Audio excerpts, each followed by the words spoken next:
Olá, sejam bem-vindos ao meu podcast. O amor cura tudo. Já estava com saudades de vir aqui a este cantinho que eu gosto tanto, partilhar convosco mais uma reflexão. Trago-vos hoje mais um tema. São vários aqueles que me vão borbulhando aqui na minha cabeça, mas nem sempre há grande disponibilidade para vir aqui partilhar convosco e hoje decidi fazê-lo. Hoje vou falar-vos de preconceito, obviamente da forma como eu olho para este assunto, um olhar de alguns anos de observação. Eu cresci a observar e a ver muitas formas de preconceito, quer nas minhas relações de amizade, quer nas minhas relações escolares, e mais tarde profissionalmente. E o preconceito, através do meu olhar, ele veste-se muitas vezes de uma roupagem muito discreta. Nem sempre é uma roupagem que se note, ela é camuflada, é leve. Outras vezes é bastante notória, é uma roupagem bastante exuberante, bastante extravagante. E eu observei comigo também e com outras pessoas ao meu redor essas, ou pelo menos a forma como eu vejo, existem duas formas de preconceito. Existem, como eu disse, duas roupagens, as mais discretas e as mais usadas. Acho que usadas é o termo.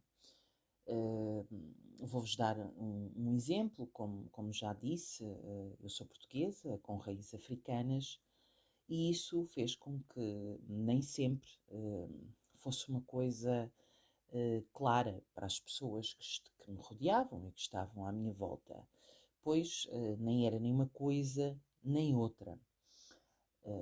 E o preconceito que senti, ele era muito disfarçado, era muito camuflado.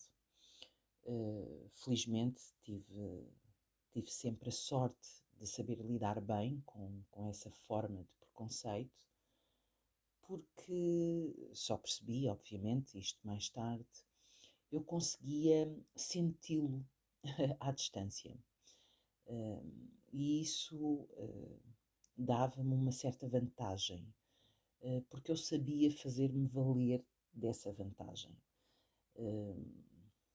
Era uma defesa inconsciente, mais tarde passou a ser consciente, mas também pude observar que, infelizmente, nem todas as pessoas conseguiam fazê-lo. E claro, que acredito que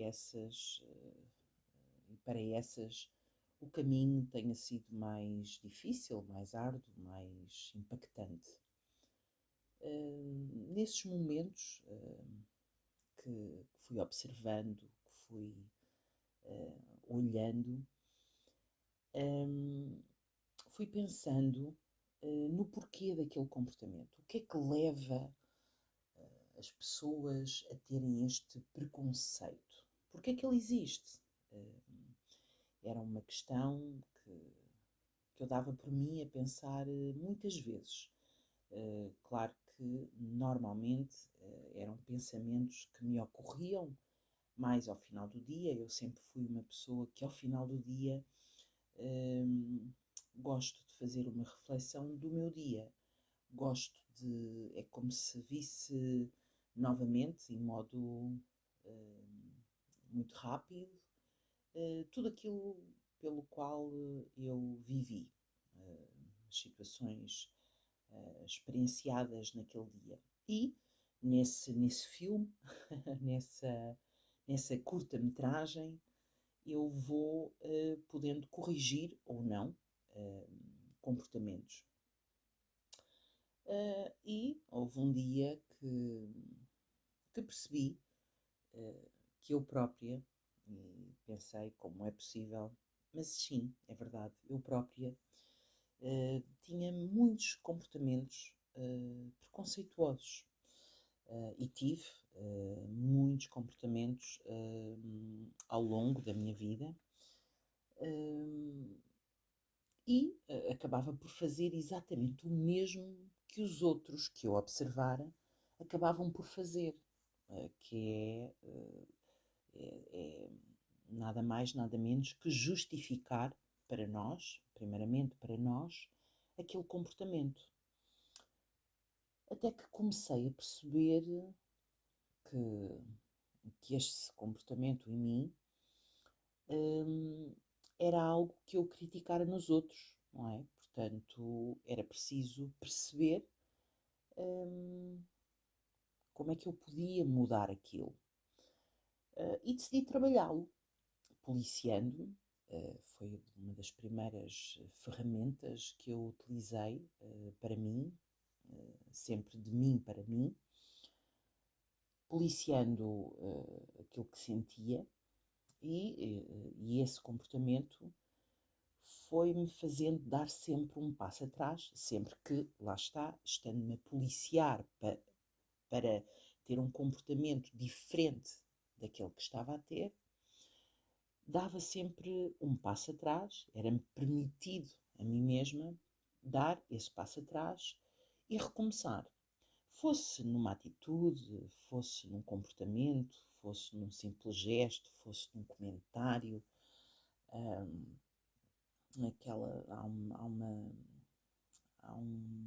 uma frase que se costuma dizer: para bom entendedor meia palavra basta.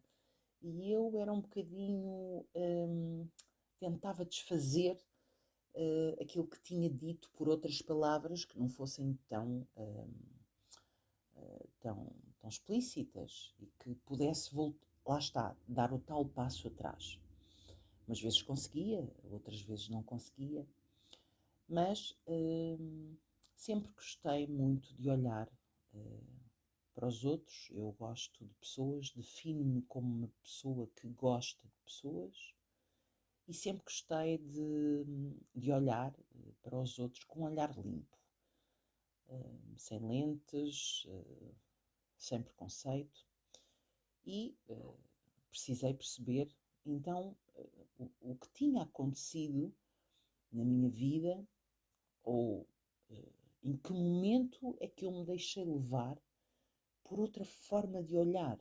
Não sei se me estou a conseguir explicar, mas eu que gostava tanto de pessoas, que reconhecia o preconceito nos outros, porque é que de repente eu dou por mim a ter estes comportamentos de preconceito? O que é que tinha mudado para que estes comportamentos existissem? Bom, após algumas reflexões que eu me obrigava a ter, percebi algo muito simples. Percebi que a vida, a conjuntura onde estamos inseridos, as nossas dores, os nossos traumas, as nossas mágoas, as más experiências, nos fazem olhar para o outro dessa forma, com esse olhar, com esse receio, com essa desconfiança, com essa amargura e, naturalmente, acaba por nos modificar enquanto pessoas e leva-nos, sim, ao preconceito. São muitas as opiniões ou os conceitos formados sobre algo ou alguém que todos temos. Simplesmente julgamos, avaliamos, muitas vezes pela aparência. Infelizmente, profissionalmente, tenho visto bastante deste preconceito E é, de facto, muito avassalador.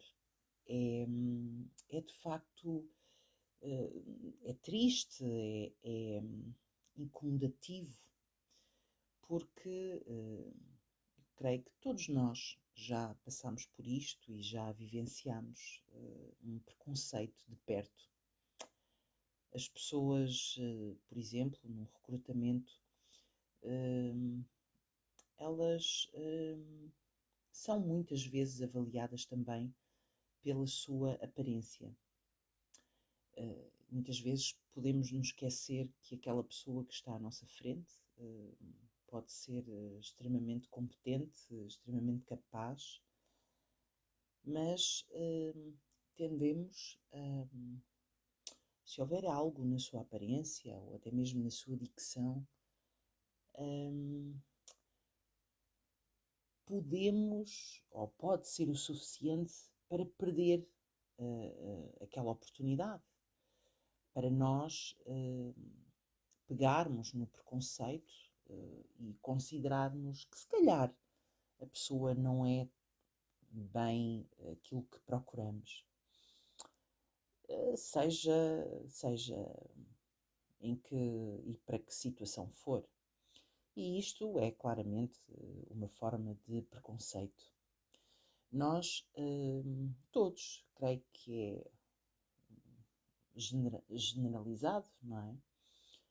Todos nós julgamos o outro e avaliamos o outro por aquilo que tem, por aquilo que veste, por aquilo que usa, pelo meio onde se insere, se vive aqui ou acolá, se tem casa de férias ou não. E, obviamente, que isso vai nos distanciando cada vez mais do sentir, do olhar, de olharmos ao próximo sem esse preconceito. Claro que é uma defesa que todos nós, pela conjuntura da vida e por tudo aquilo que vamos vivendo e sentindo e todas as mágoas e receios que a vida nos vai colocando, vamos ganhando estas defesas e não tem que ser mau. Podemos, na minha opinião, podemos e devemos trabalhá-las, porque nem tanto ao mar, nem tanto à terra, não é? Claro que tudo isto e esta visão se agudiza quando começamos a pensar se este tipo de preconceito acontece com os nossos filhos, quando vemos nos nossos jovens tão cedo e nada ou pouco fazemos para mudar essa forma de leitura, essa visão. Por outro lado, há muitos anos, mas mesmo há muitos anos, que me surge uma dúvida que me assola e que eu tento muitas vezes desviá-la, tento dizer-me que não é esse o caminho. Falo-vos da questão de educarmos filhos afáveis, humanos, para depois serem engolidos por uma sociedade pouco empática, preconceituosa e muito desigual. Ora, aqui é o grande busilis da questão, não é? Como dar a volta, olhando de forma diferente, educando para este olhar, para esta sociedade mais humanizada, sem permitirmos que os nossos filhos, que os nossos jovens, os futuros homens de amanhã, não sejam esmagados no futuro. Faz-me chegar à conclusão que eu acho que todos os pais acabam por chegar a determinada altura das suas vidas que é muito difícil educar. É muito difícil. Temos que educar com base nos nossos valores, mas será que é isto que fazemos verdadeiramente, de dentro para fora? Questiono muitas vezes quantos jovens existirão que por terem sido educados, por terem sido ensinados, tendo como base o amor, a compaixão, sofreram de bullying em silêncio, anos a fio. São vários. Quantos adultos toleram preconceito para simplesmente poderem pertencer? São muitos. Todos precisamos pertencer em algum lado. Disso não há dúvidas.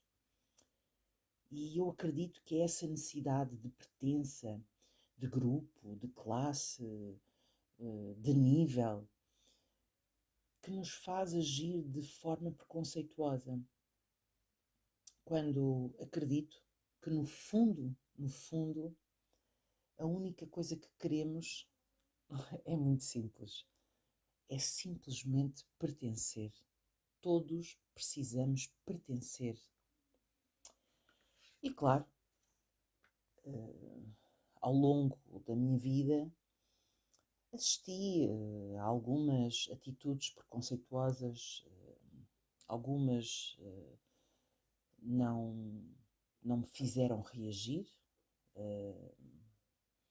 outras levaram-me a insurgir-me, e foram algumas as vezes em que senti olhares de apoio, de solidariedade, de tem toda a razão, tens toda a razão, mas eram olhares sem som. Verbalizar é difícil, porque acredito cada vez mais que nos compromete. Verbalizar é consciencializar que é preciso agirmos, é preciso reagir perante as injustiças. Mas para o fazermos, é preciso partir de dentro, é preciso um princípio muito básico. É pensarmos, e se aquela atitude, e se aquele comportamento fosse com um filho meu? Sinto que é preciso deixar cair capas, é preciso mudarmos as nossas roupagens de alma, é preciso amarmos-nos a nós, em primeiro lugar, seguindo o próximo. Deve sempre começar em nós essa compaixão, essa compreensão. O amor, eu acredito, e por isso o meu podcast se chama O Amor Cura Tudo, mas obviamente que sabemos que não basta só o amor. É preciso que esse amor se faça acompanhar de atitudes, de mudança de postura, para podermos curar feridas existentes. Eu acredito que o amor pode converter, sim, uma sociedade. Eu acredito que o amor pode curar feridas existentes. Eu acredito muito que o amor cura. Mas para isso é preciso começarmos a olhar para nós e começarmos por corrigir o nosso olhar. Perceber que muitos dos nossos olhares estão carregados de mágoas e de dores. Primeiro precisamos libertar-nos dessas mágoas, desses traumas, fazendo terapia, por exemplo, para conseguirmos olhar sem essa névoa, sem essa mágoa, e podermos dar novas roupagens a este tema do preconceito. O amor cura tudo. Até ao próximo episódio.